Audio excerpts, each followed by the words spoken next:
Hello guys, again this is the second recording of the day, and US market just opened for something like 1 hour ago, 32.26 for the euro dollar, as Mr. Draghi is still speaking on the press conference, and we did have an unchanged interest rate decision in Europe as well. The unchanged situation came for cable in the United Kingdom, and the other interesting thing to note is that the PMI in the United States climbed to a high level, something like 53, which is quite expansionary. Nevertheless, the US dollar, it is moving to the upside, so to say, but not that aggressively as expected. The US dollar Japanese yen was the main beneficiary of the initial jobless claims that were released 1.5 hours ago, and basically looking for this US dollar Japanese yen to move much also on the non-farm payrolls tomorrow. All eyes are going to be tomorrow on the NFP and the unemployment rate. So keep an eye on the market. What I would like to show you on this recording is a nice scenario, nice setup that we have for the euro and New Zealand dollar pair, and this pair seems to have quite a room to travel, because the third wave, as you can see from the title, is not probably done. This is a daily chart on the euro New Zealand dollar, and if you label the lows here for the daily chart 149.61, and then if you put another line for the first wave here, from my point of view, then I would say that this is only one wave to the upside that's completed, and this could be a first wave out of this degree, to be followed by a second wave out of this degree,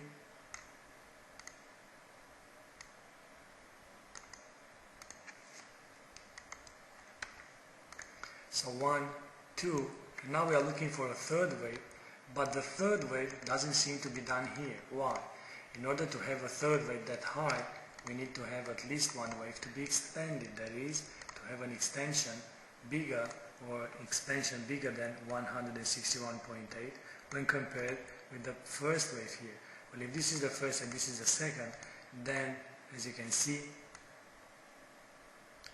the third wave is not extended because we need an extension to come around 161.8, and that would be 173.70. Now the price is in the 167.38, so quite interesting to see how this one is going to be played. Well, we definitely need an extended wave for the third wave, but how about the first wave? Well, the first wave needs to be a leading diagonal. If you take a trend line like this and a trend line like this, so you have 1, 2 that ends here, and then the fourth wave that comes here, and this would be the leading diagonal, and the leading diagonals comes in the form of 1 to the upside, so 1 over lower degree, 2,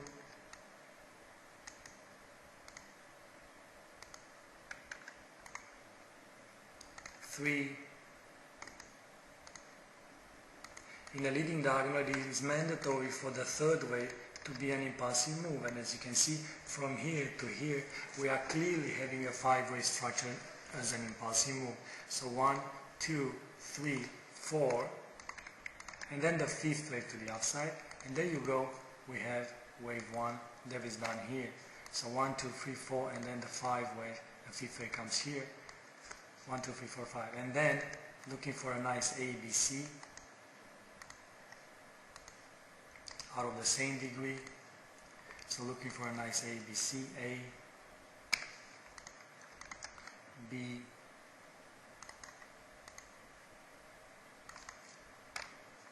and C.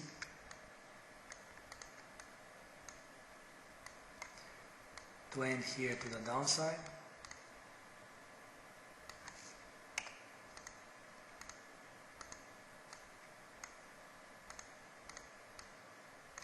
And then we are looking for an impulsive move for the third wave that should come to the 161 level, and this is 173.73. As you can see, price it is 167.39 now.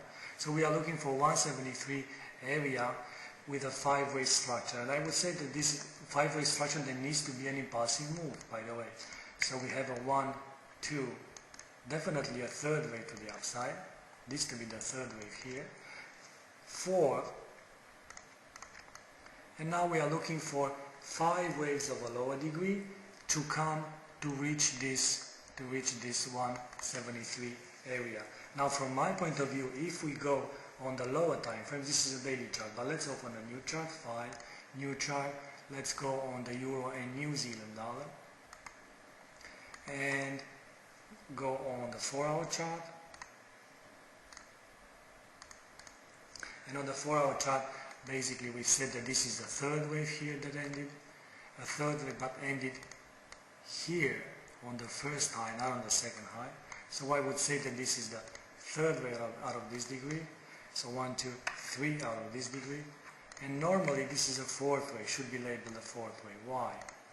Well, we do have a nice structure here, and this structure comes in the form of an ABC of a lower degree, and this ABC is being called a flat. As you can see, the retracement for the B wave is higher than 61.8 out of wave A, and because of that we are looking at a structure of a 3, 3, 5. So 3 waves for wave A, 3 waves for the B wave, and 5 waves for the C wave. We do have a problem with this B wave because it is channeling too well. Take a look at this channel that we have for the B wave. It is channeling too well. Corrections are almost the same. See, channeling too well, corrections are almost the same, and that means that it is corrective in nature. I wouldn't say that the B wave ends here, but it ends somewhere around here with this contracting triangle, and then we have a nice 1, 2, 3, 4, 5 ending diagonal for the C wave. Well, if this is a fourth wave that ends here, then we are looking for a fifth wave out of this degree that starts here, and most likely with the first wave to be done here. So wave 1, a beautiful consolidation still in the form of a channel for the B wave here, and this consolidation seems to be a complex form of correction for the second wave. So to have wave 1, then the second wave here, and the second wave to be done, and what do you know, we are looking for a third wave that needs to be extended to the upside out of this degree, so instead shape of Fibonacci and an expansion, and this expansion should go from the low of 4 purple till the high of 1 red and the low of 2 red, and we should look for 161.8 for this move to see if it is extended or not. 161.8 comes 173.75, and if you're looking at our target for the daily chart, it is 173.38. So with a third wave extension for this possible 50 to the upside, we are basically done into the 173. Now it is not attractive. It is not an attractive trade for. It is not an attractive trade for from a risk-reward potential. But given the fact that if this is true and we are looking for a 1, 2, 3, so 1, 2, and we are looking for a third wave to the upside, if this is true, then the corrections in the third wave are normally shallow and should not jeopardize any stop loss that one should have. If this is true. If this is not true, we will have to reassess. But normally, under this condition, if the second wave ends here, then the top of the third wave, 171.09, should come in a jiffy. And then we will look for the 73 as well. It remains to be seen. Until next time, stay safe on the markets. Bye-bye.